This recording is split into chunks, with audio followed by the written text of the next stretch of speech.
Gopi Janavallabha Giridhari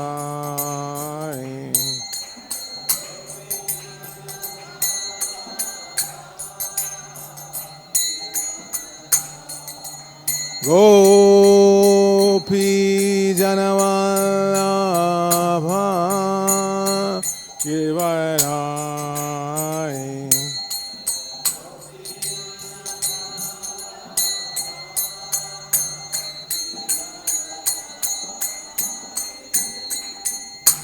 Jashodanandana Brajajanaranjana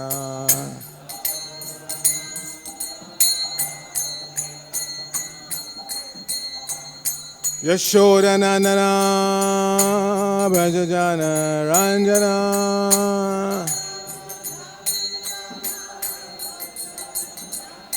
Jamunatira Vanachari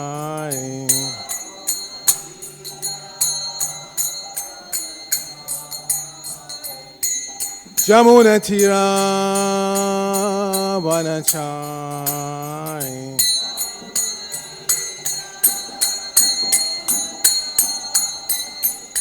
Jaya Rukmini Dwarkadish Rukmini Dwarkadish Rukmini Dwarkadish Rukmini Dwarkadish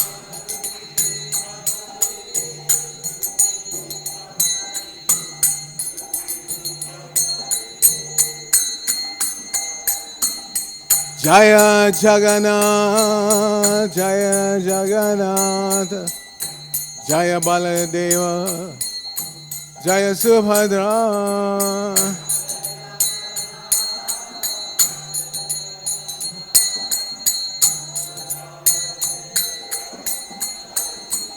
Jaya Gauranitai, Gauranitai, Gauranitai.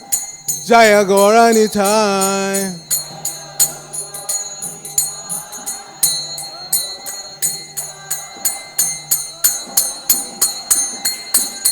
Jaya Jaya Prabhupada Prabhupada Prabhupada Jaya Prabhupada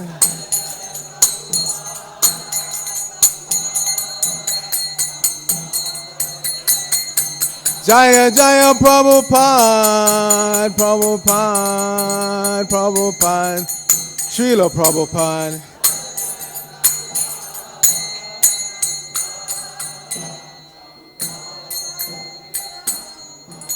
Gaur Premanandi Hayarimo Jaya Om Vishnu Pad Paramahansa Parivrajak Acharya Asitar Sata Sri Shriman ISKCON BBT Founder Acharya Divine Grace A.C. Bhaktivedanta Swami Maharaj Prabhupada Ki Jai Nitya Lila Prabhupada Om Vishnu Pad Divine Grace Srila Bhakti Siddhanta Saraswati Thakur Prabhupada Ki Jai Ananta Koti Vaishnava Ki Jai Nam Acharya Srila Haridas Thakur Ki Jai Prem Sakahosh Krishna Chaitanya Prabhu Nityananda Shri Advaita Gadadhara Shri Vasari Gaur Bhaktivinoda Ki Jai Shri Shri Radha Krishna Gopa Gopana Shama Kunda Radha Kunda Giri Govardhan Ki Jai Shri Brajabhuvan Namanam Ki Jai Shri Namadut Mayapurdam Ki Jai Shri Lachal Jagannath Puridam Ki Jai Ganga Mai Ki Jai Jamuna Mai Ki Jai Bhakti Devi Ki Jai Shrimati Tulsi Maharani Ki Jai The most beautiful worship Shri Shukmini Dwarkadish Ki Jai Shri Shukmini Dwarkanath Ki Jai Shri Shri Jagannath Baladev Subhadra Ki Jai Shri Shri Gaurnitai Ki Jai Samaveta Bhakta Vrinda Ki Jai Going back to home, back to Godhead Ki Jai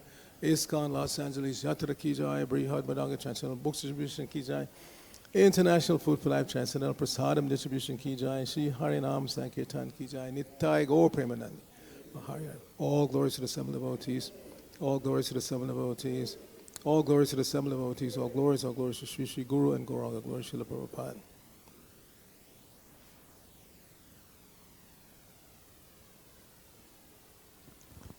Narayanam Namaskritya Naram Chaiva Narottamam Deving Saraswatim Vyasam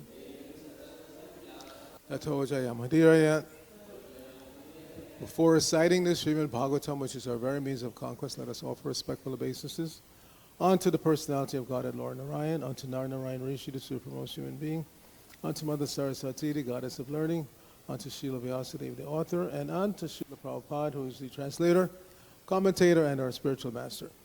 Nashta prayeshu bhadreshu nityam bhagavata sevaya bhagavatuttama shloke bhaktir bhavati naistiki.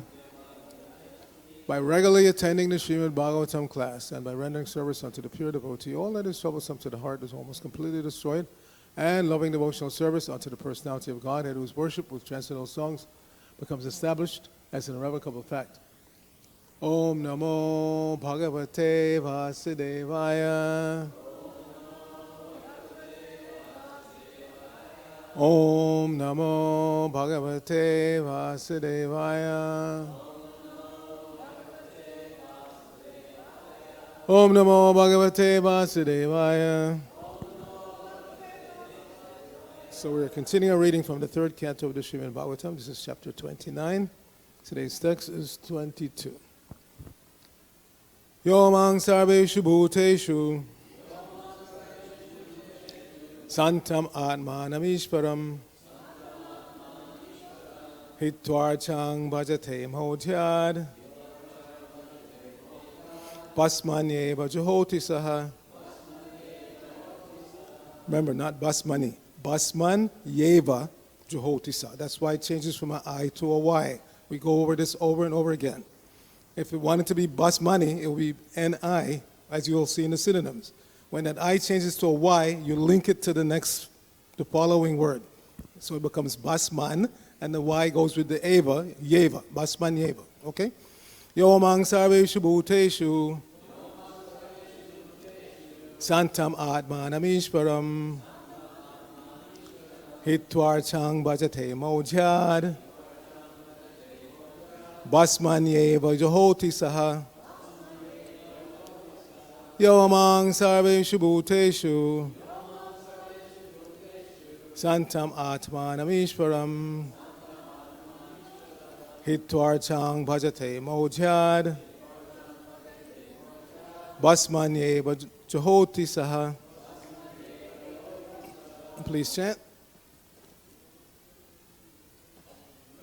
Sarveṣu bhūteṣu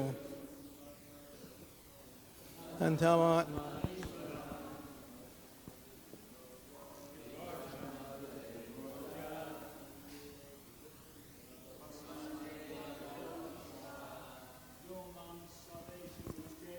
Yomang sarveṣu bhūteṣu santam ātmānam īśvaram hitvārcāṁ bhajate mauḍhyād bhasmany juhoti saha.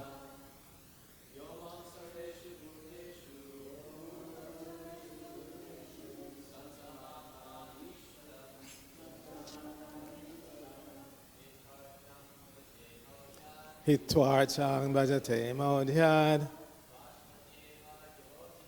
bhasmany juhoti saha. Yomang sarveṣu bhūteṣu santam ātmānam īśvaram hitvārcāṁ bhajate mauḍhyād bhasmany juhoti saha. Vaishnavis. Yomang sarveṣu bhūteṣu santam ātmānam īśvaram hitvārcāṁ bhajate mauḍhyād bhasmany juhoti saha. Yomang sarveṣu bhūteṣu santam ātmānam īśvaram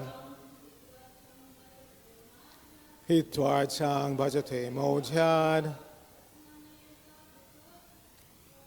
bhasmany juhoti saha.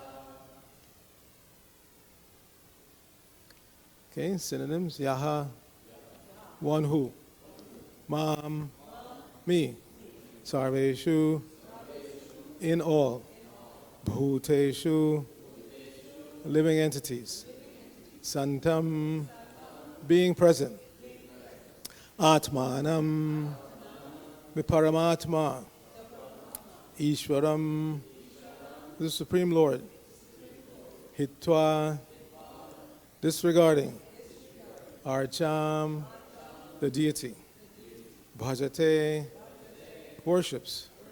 Mauḍhyād, because of ignorance. Bhasmany, into ashes.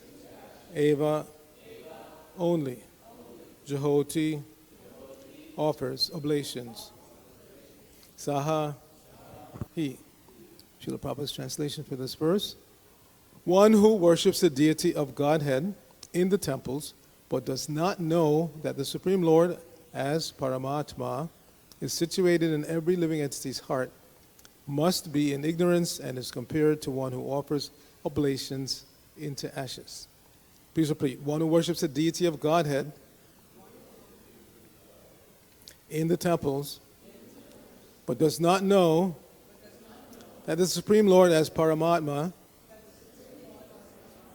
is situated in every living entity's heart,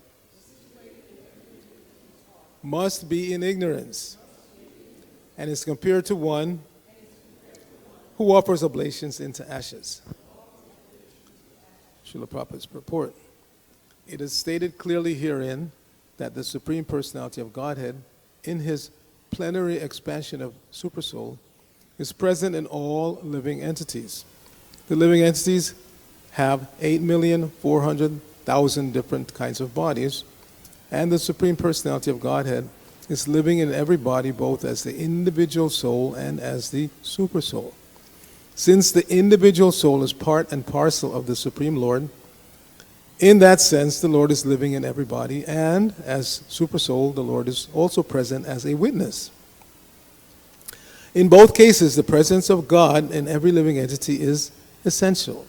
Therefore, persons who profess to belong to some religious sect but who do not feel the presence of the Supreme Personality of Godhead in every living entity and everywhere else are in a mode of ignorance. If, with this preliminary knowledge of the Lord's omnipresence, one simply attaches himself to the rituals in a temple, church, or mosque, it is as if he were offering butter into ashes rather than into the fire.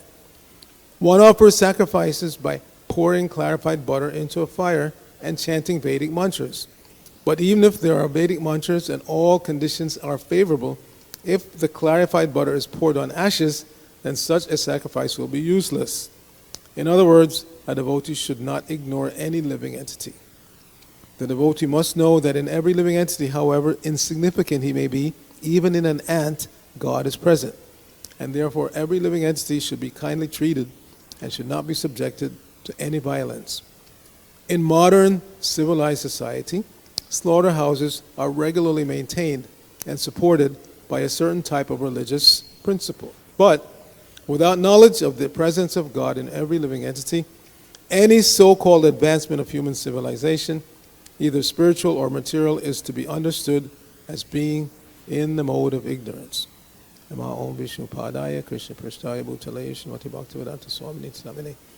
Namaste Saraswate Devi Gauravani Pacharine Nirvishesha Shunyavadi Paschatya Deshtarine Om Agyana Timurandasya Gyananjana Shalakaya Chakshur Unmilitam Jaina Tasmai Shri Gurave Namaha Shri Chaitanya Manobhishtang Shapitang Jaina Bhutale Swayam Rupa Kadamayam Dadati Swapadantikam Vandehang Shri Guru Shri Tapada Kamalam Shri Gurun Vaishyavangscha Shri Rupam Sagajatam Sahagana Raganatan Vitam Tang Sajivam Sadvaitam Savadutam Purjana Saitam Krishna Chaitanya Devam Shri Radha Krishna Padan Sahagana Lalita Shri Vishakhan Vitangsha Hey Krishna Karuna Sindhu Dina Bandho Jagatpate Gopesha Gopika Kanta Radha Kanta Namosate Tapta Kanchana Gaurangi Radhe Vrindavaneshwari Vrishabhanu Sute Devi Pranamami Haripre Vancha Kalpatrubhyascha Kripa Sindhubhya Evacha Patitanang Pavanebhyo Vaishnavebhyo Namo Namaha Jai Shri Krishna Chaitanya Prabhu Nityananda Shri Advaita Gadadhara Shri Vasadi Gaur Bhaktivinoda Hare Krishna Krishna Krishna Hare Hare Hare Rama Rama Rama Hare Hare. So next Thursday is Gaur Purnima. We celebrate the advent of Lord Chaitanya, the most merciful incarnation of Godhead. Why? Because he's freely giving this process of how to elevate oneself from the deepest, darkest regions of ignorance to the supreme abode, going back to home, back to Godhead, Ki Jai. So, starting on Monday, we're going to read Chaitanya Charitamrita, beginning with chapter 3 of the Adi Leela, the external reasons for Lord Chaitanya's appearance. Brigapati will kick off the reading on Monday. So everybody know today's last verse in the Bhagavatam, 3:29-22. So after Gaur Purnima, we'll pick up on 23. So Prabhupada is making a point here. Gauda Chandra in his class graphically illustrated it with a picture of a Havan Kund with ashes in it and a ladle full of ghee being poured. You're not going to get any result. The whole idea of the Havan Kund is that you light the fire. Nowadays we light it with bick, but previously there was 4 brahmanas required for each sacrifice, and one of them was a brahmana who could light fire without fire, just by chanting mantras could ignite the wood. But anyway, whichever way you do it, whether you do it with bick or you do it by mantra, we need fire. And when the fire is blazing, then you pour the ghee, oblations with each mantra that you chant, and you get the result. But if a foolish person imitating, seeing from a distance, like we're doing it out in public mostly nowadays, somebody walking by and they say, oh, those Hare Krishnas, they're pouring something into something. And they, they looks like ashes, and they do that. They're not going to get any result. So in this particular verse, the pouring of ghee into ashes is being compared to worshiping the deity without seeing the Lord in every living entity. You're not going to get the result. You'll get something, because any contact that we have with Krishna, Krishna is the supreme purifier, so anything that comes in contact with him gradually will become pure. But if you want quick results, and in Kali Yuga, we want quick results. We need quick results, not just we want. We have at most 100 years to live. In our community now, we have our Amala Bhakta Swami Maharaj is going on 93. He'll be 93 in October. And we all consider him an old man. But when you think of it, 93 is not a very big number. It's not a very big number. Any child, first grade or even before, they can count up to 100 easily. It's not a very big number. But in Kali Yuga, it seems like a big number. Somebody's 90-something years old. My mother is gone. She died at 87. But her elder brother, he's 95. He's still living. Pretty wealthy guy living on a big estate in Orlando, but cognitively declining. He can remember faces, but not names so much anymore. Who are you again? So in Kali Yuga, everything declines very rapidly. So we don't have a lot of time to fool around. This idea of, I understand Krishna consciousness is important, but, let me establish myself materially first. No, you don't have time. We don't have time. And that's clearly stated later on in the Bhagavatam, in the 12th canto. Tatascha anudinam dharma satyam saucham shamadaya.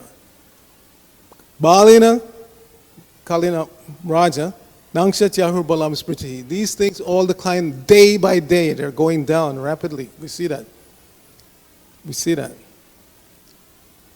Right? Everybody can see. In their own physiognomy, in other people's bodies, in the culture at large, social, political, economic, everything is going down very quickly. Those of us who are, not necessarily even Maharaj's age, I'm 20 years younger, I'll be 73 in October, we remember as children, you could safely play in the street, even in the Bronx. Nowadays, even an adult, you go outside in the Bronx, you have to, and maybe make sure you're carrying something to protect yourself. It's really bad out there. So those of us who have taken to Krishna consciousness already, we should be conscious of that. It's really bad. Don't make any other plans. When I was growing up, we had the, knack of calling each other space cadets. Somebody who's not focused, you call them a space cadet. So there are 2 kinds of spacing out. There's 2 kinds of space cadets. One who spaces out and one who spaces in. So we shouldn't do either. We see sometimes they go on Harinam, we're chanting Hare Krishna to benefit the public, but the devotees are spacing out. They're window shopping, looking at this, or looking at that guy over there, or this girl over there. That's spacing out.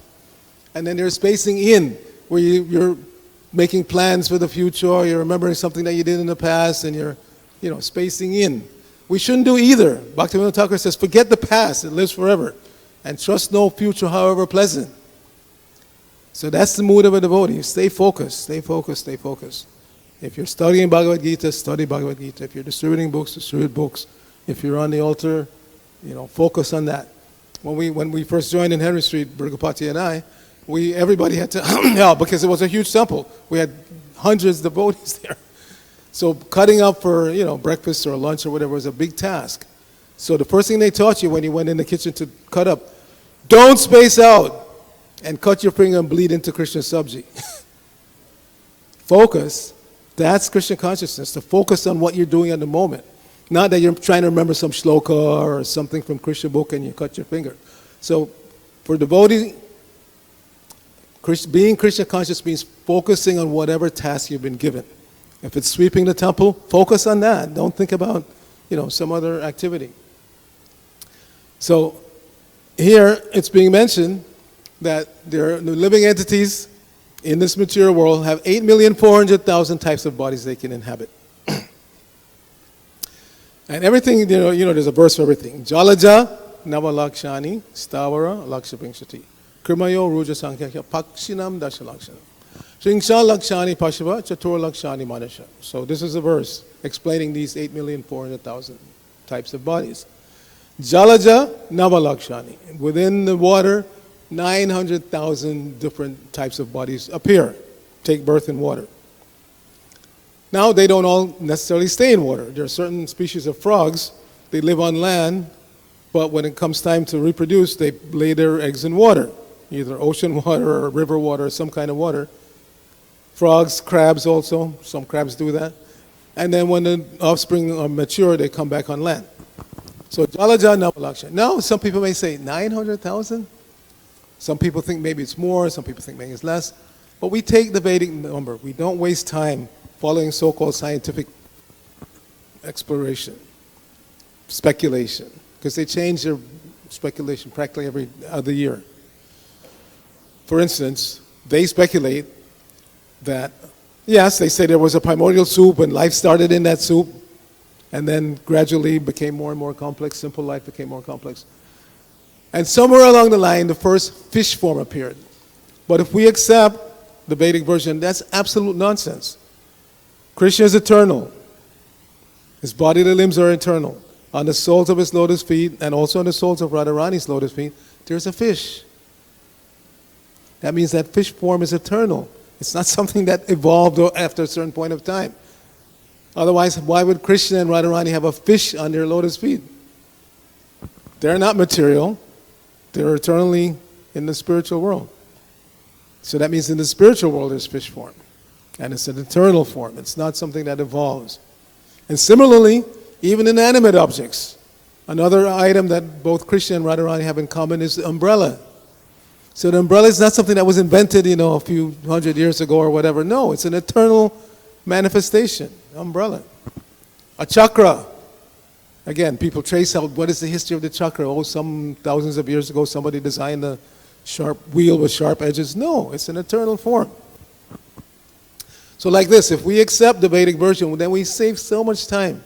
We don't have to speculate. So Jalaja, Navalakshani, 900,000. Not 901, not 899, 900,000. We just accept that number. Forms that take birth. Jal means water, Ja means birth. So 900,000 species of life take birth in water.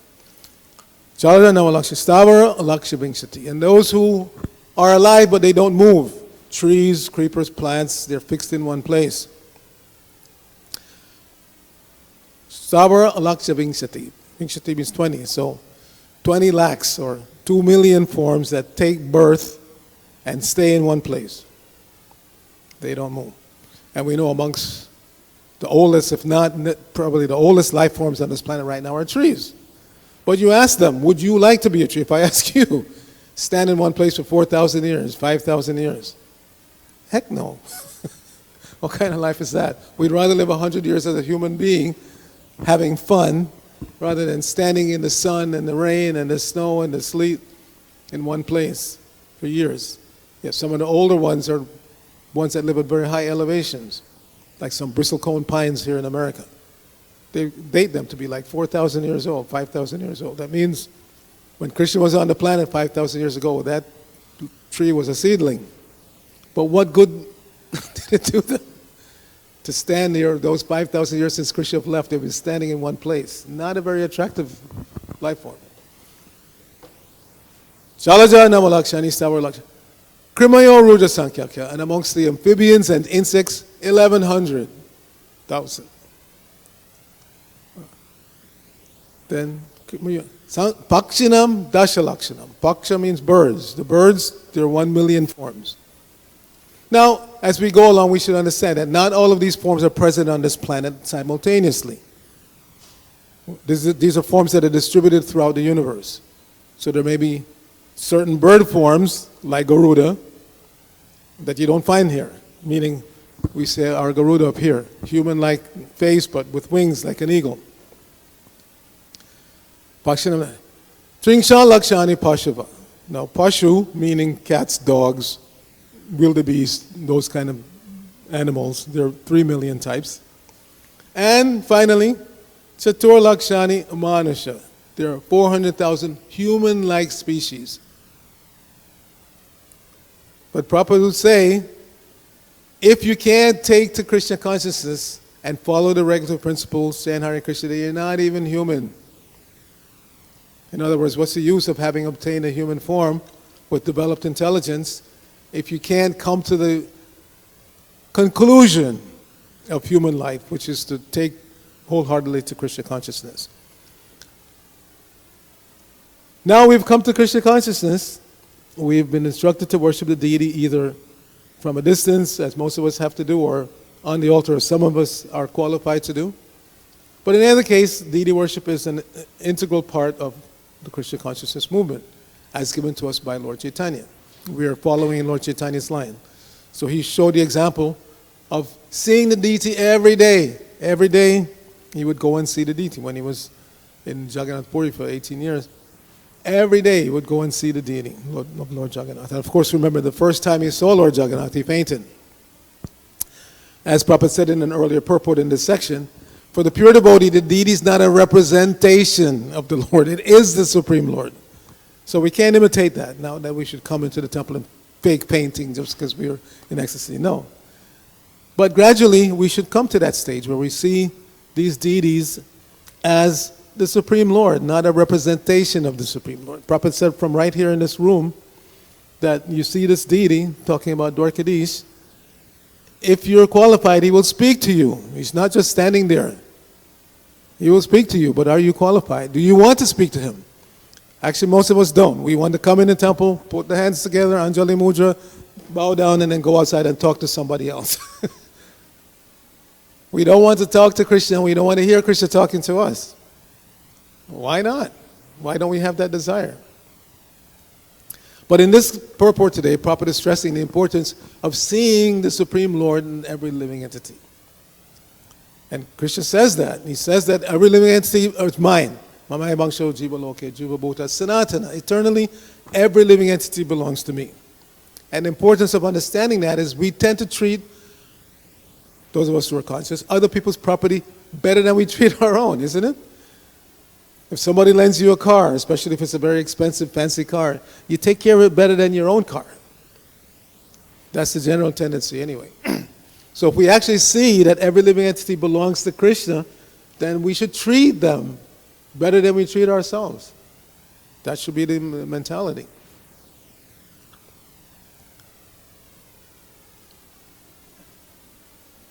And Krishna says, not only that they belong to me, but I'm in all of their hearts. I'm there.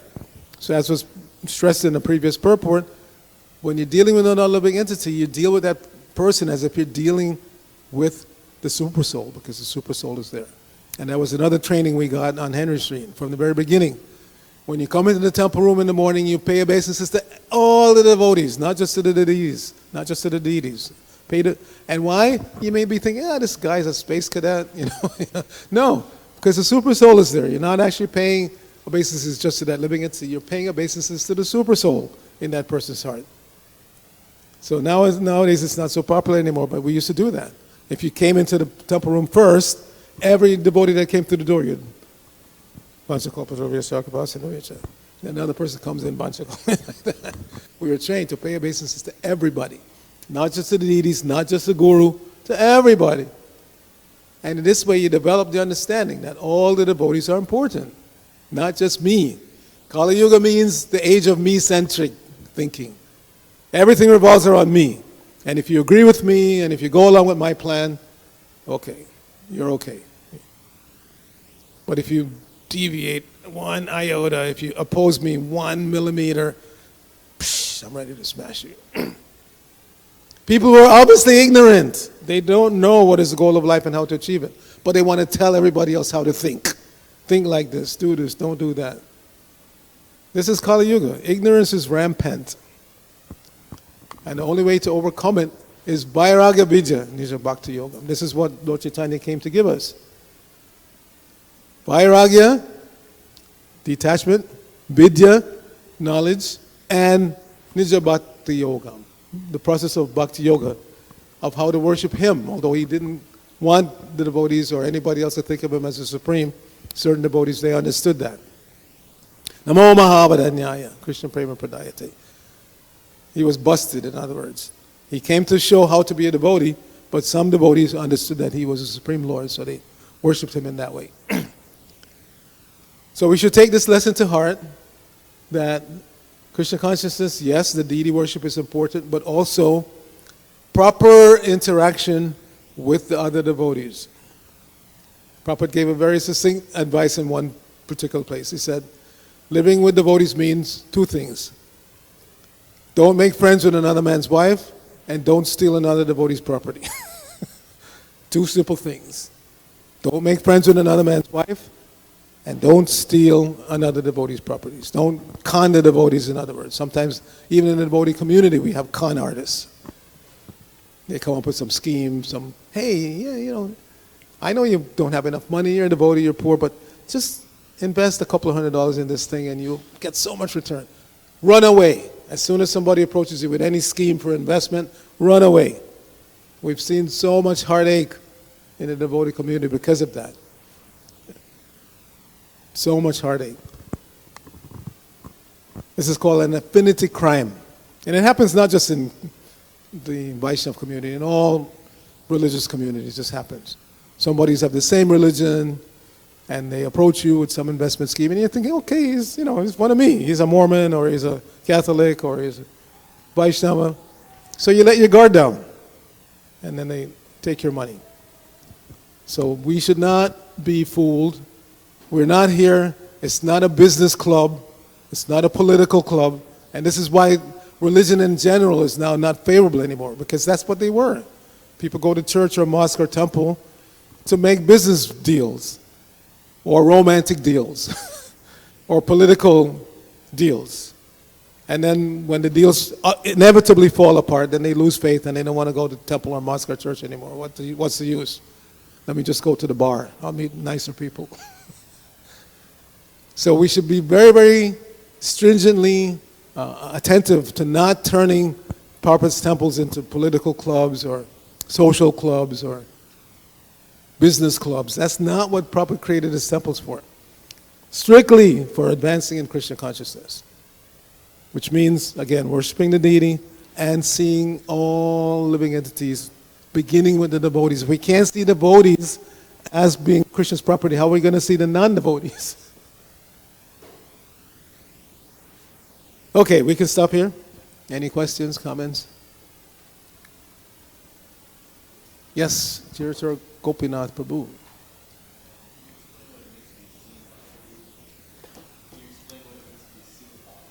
Seen by the deity? Well, it means you have to be conscious of that fact and be cautious in how you carry yourself and what you do. I'll give you an example. In Vrindavan, I'm going, in a few weeks I'll be there for the 50th anniversary of Krishna Balaram. So, that temple opened in 75 and my first visit was 76. So once in Vrindavan there were some devotees who were doing some, I don't want to be too explicit, but breaking the regular principle right there in the temple. And the word came to Prabhupada. So one Prabhupada was giving class one day, he said, you see how Krishna holds the flute? He's got 2 fingers up like this. He said, you see these 2 fingers? These 2 fingers can see what you're thinking. So that's what it means to be seen by Krishna. He doesn't have to see you with his eyes. With his 2 fingers that he holds up like this when he's playing the flute, he can see what you're thinking. Now in Kali Yuga, it's stated, it's such a degraded age, we're not held responsible for our thoughts. In previous ages you were. If you had a bad thought, you would get a karmic reaction for a bad thought. But in Kali Yuga, no. But it doesn't mean that you have free reign to think whatever you want. No, because if you don't control your mind and be trained how to think properly, thinking leads to feeling, leads to willing, leads to activity. So if you think nonsense, you will will yourself to do nonsense. So you have to be trained, and that's the first thing that Guru trains us how to do, how to think properly, how to see clearly, how to think properly. Yes. Can I offer another thought on that? Yeah.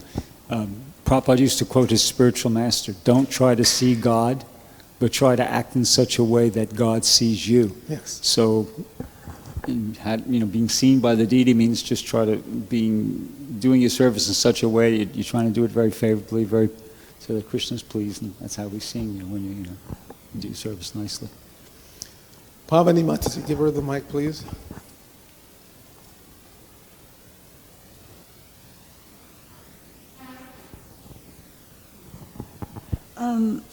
You were saying that we should offer obeisances to everyone every day. I've noticed that, like, for example, today, Amala Bhakta Maharaj is not here.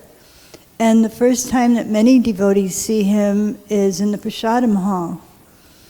And when he comes in, not one devotee bows down and offers obeisances to him. So either devotees aren't being trained properly, or they're not understanding that this is something that they must do. Yeah. Can you we were comment trained on that if you see a sannyasi and you don't pay obeisances, then you have to fast. Yeah.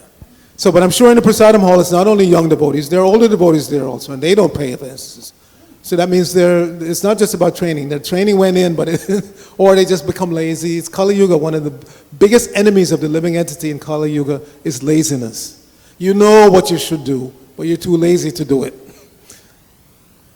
So we have to really fight against laziness. Mataji, you had a?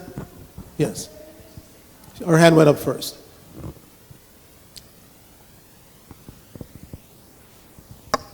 When I first moved into the temple, I would really chant. Which temple was that? When I first moved into I know, but which temple was it? Oh, that was the first Hawaii temple in 1969. Okay. I had moved in there as a hippie kind of person seeking God. And I had just met Srila Prabhupada. He was in Hawaii. He was the first devotee I ever met. He answered the door, actually. So I was chanting, and I could see Bhagavad Gita, and I could see Krishna giving me knowledge. And it was like, wow. So I said to Govinda Dasi, I can see Krishna's talking to me. She said, no, it's just hallucination. It's from drugs or something. And I said, no, I'm telling you, I'm getting knowledge that's in the Bhagavad Gita. And so she said, well, write to Srila Prabhupada. So I wrote to Srila Prabhupada, and he wrote back. And he said, yes, you will see when you're chanting Hare Krishna, not only are you seeing Krishna, but he is speaking with you face to face. Haribol. Thank you for sharing that. Haribol. Did you save that letter? Actually, I came here to Los Angeles as a brahmacharini. And the brahmacharini ashram was in the restaurant. And I had my original sets of the Bhagavatams, and I brought one into the temple when the temple was where the Fate Museum is. Yep. And I put it down and had all my letters in it at the time. And I went and I offered my obeisances, and when I came back, my book was gone. And all those letters were gone. Hare Krishna. So I think that was one of them. Horrible. So sorry to hear, yeah. These original letters are so precious. But yes, devotees shouldn't take books without permission. I'm missing my Adi Leela from my 9-volume set of Sect. Why? Because I brought it here for CC reading, and somebody took it, and that was years ago, and I still haven't gotten it back. So yeah, if you see books lying around here, at least, try to find out if they belong to somebody. Don't just take them, especially if they're, on the podium or if it's, yeah. Yeah, I could use one. Thank you. So, Hare Krishna. Grantaraj Srimad Bhagavatam ki jai. Srila Prabhupada ki jai. Gaur Bhakta Vrinda ki jai.